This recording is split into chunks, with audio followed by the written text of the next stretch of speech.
बिस्मिल्लाहिर्रहमानिर्रहीम। पाकिस्तान बनने के बाद रुई जो है, जिसको कपास भी कहते हैं, ये पाकिस्तान की एक बड़ी क्रॉप थी जो कि एक्सपोर्ट होती थी मुख्तलिफ मुल्कों को, और पाकिस्तान इससे काफ़ी ज़र मुबादला हासिल करता था और काफ़ी लंबे अरसे तक ये रुई पाकिस्तान से एक्सपोर्ट होती रही। उसके बाद वो लोग जो कि रुई को एक्सपोर्ट करते थे, उनको ये समझ आई कि हम जिन लोगों को एक्सपोर्ट कर रहे हैं, जिन मुल्कों को हम रुई भिजवा रहे हैं, वो आगे इससे धागा बनाकर हमें या दूसरे मुल्कों को ज़्यादा कीमत पर सेल करते हैं। तो अगर वो धागा हम खुद बनाना शुरू कर दें तो हम ज़्यादा प्रॉफिट कमा सकते हैं। तो उसके बाद पाकिस्तान में टेक्सटाइल के यार्न मैन्युफैक्चरिंग के यूनिट लगने शुरू हो गए। धागा बनाने की इंडस्ट्री ने ग्रो करना शुरू कर दिया। तो अब कुछ रुई एक्सपोर्ट भी होती थी और कुछ लोकल मार्केट में धागा बनाने के काम आती थी। तो लोगों ने धागा बनाना शुरू कर दिया और एक्सपोर्ट करना शुरू कर दिया और प्रॉफिट उनका डबल हो गया जितना कि वो रुई से कमाते थे।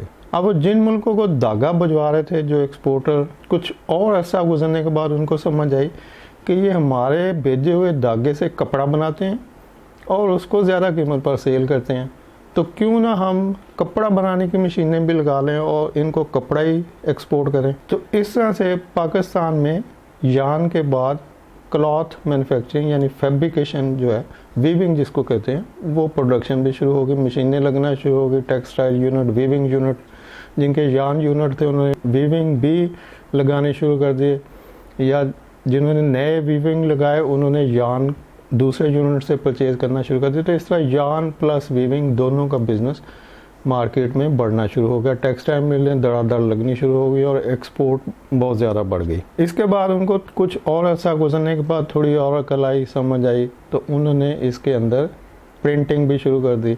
तो अब हो गया कि जी हम रुई मार्केट से लेंगे, उसके बाद उसका धागा बनाएंगे, धागे से हम कपड़ा बनाएंगे, कपड़े को हम प्रिंट करेंगे और हम प्रिंटेड कपड़ा बाहर भिजवाएंगे ताकि वो लोग रेडी टू यूज़ प्रिंटेड कपड़ा हमसे परचेज कर लें। अब ये प्रोसेस चलता रहा। बहुत सारे यूनिट जो वो कंपोजिट यूनिट के, जी हम रुई खरीद कर धागा भी खुद बनाते हैं, कपड़ा भी खुद बनाते हैं, हमारी प्रिंटिंग भी अपनी है, तो इस बेस पे वो कंपोजिट यूनिट कहलाने लगे और उनकी एक्सपोर्ट काफ़ी तरक्की पर रही। ऐसे एक लंबा अरसा, जैसे कि 10-20 साल तक ये प्रोसेस चलता रहा कि लोगों को नेक्स्ट जो उनकी अकल में जो चीज़ आनी थी उसमें एक लंबा टाइम लगा। तो ये लंबा प्रोसेस यार्न, वीविंग और प्रिंटिंग तक ही रहा।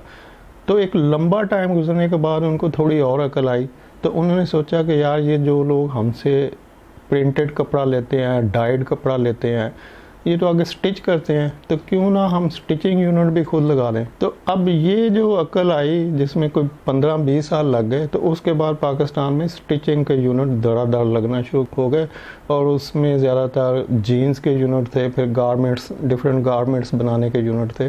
तो अब लोगों ने रुई मार्केट से ली, धागा बनाया, फिर वीविंग की, कपड़ा बनाया, फिर प्रिंटिंग की और फिर स्टिचिंग भी खुद शुरू कर दी। अब ये जो स्टिचिंग वाला प्रोसेस था ये और भी प्रॉफिटेबल था कि जैसे एक जीन की कॉस्ट जो मे बी 500-600-700 कुछ आती हो, वो 3-4 हज़ार रुपये की सेल हो जाती है। तो ये जो फिनिश प्रोडक्ट एक्सपोर्ट होती है, इसमें प्रॉफिट मैक्सिमम होता है, यानी कि थोड़ी सी कॉस्ट के बाद एक ह्यूज प्रॉफिट उसमें ऐड होता है। इसको कहते हैं वैल्यू एडिशन। यानी आपने रुई से जब धागा बनाया तो आपने रुई को वैल्यू एडेड कर दिया, वैल्यू एडिशन उसमें की और धागा बना लिया, तो उसकी कीमत रुई से ज़्यादा हो गई।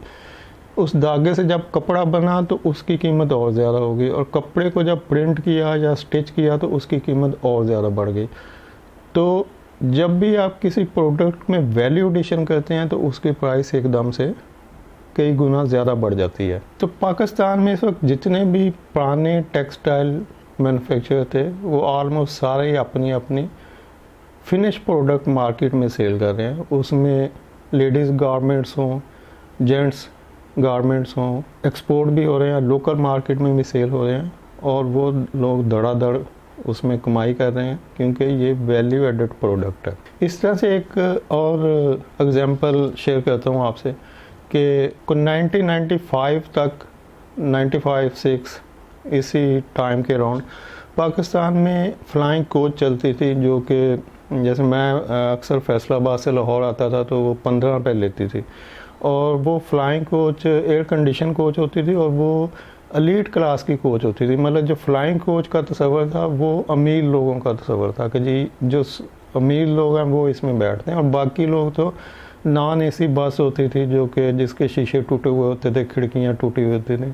तो इस तरह की ट्रांसपोर्ट का सिस्टम था। तो 95-6 के राउंड अबाउट एक कोरियन कंपनी आई और उसने एक बड़ी बस का तस्वर पेश किया जो 40 सीटर या समथिंग ऐसे थी और बड़ी लग्जरी बस थी।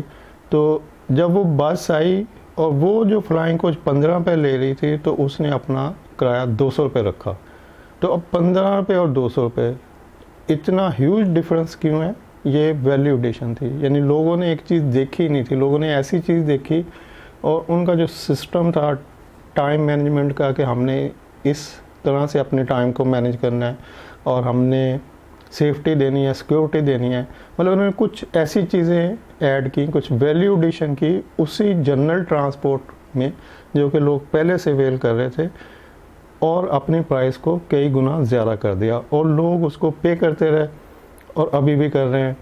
तो ये जो चीज़ है कि आप किसी भी चीज़ को एकदम से नया बना के पेश करें, एकदम से ऐसा बना के पेश करें कि लोग अट्रैक्ट हो जाएं, इसको वैल्यू एडिशन कहते हैं। एक और छोटी सी एग्जांपल देता है जिन्होंने कि कुछ अर्सा पहले तक बेकरी का तस्वर जो था वो शेज़ान तक महदूद था कि शेज़ान जो है वो हाई स्टैंडर्ड की बेकरी होती थी। जो भी लीड क्लास थी वो शेज़ान को पसंद करती थी कि शेज़ान की क्वालिटी जो है वो बेहतरीन क्वालिटी है, तो यहीं से बेकरी जब भी परचेज़ करनी शेज़ान से करनी।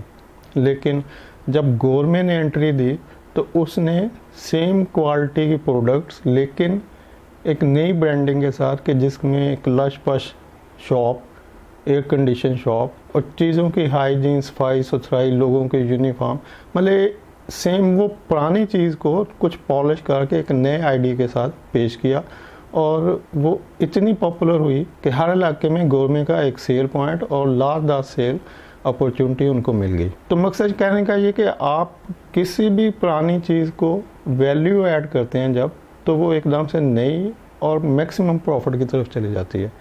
अगर आप बिज़नेस कर रहे हैं या बिज़नेस करना चाहते हैं तो किसी भी आइडिया को पॉलिश कर लें, किसी भी आइडिया के लेके उसको नया कर लें, उसमें कुछ वैल्यू ऐड कर दें, तो आपका वो आइडिया आपको एकदम से ग्रोथ दे देगा, आपको बिजनेस में मैक्सिमम प्रॉफिट दे देगा। उम्मीद है आपको ये इन्फॉर्मेशन पसंद आएगी। वीडियो देखने के लिए शुक्रिया। अल्लाह हाफिज़।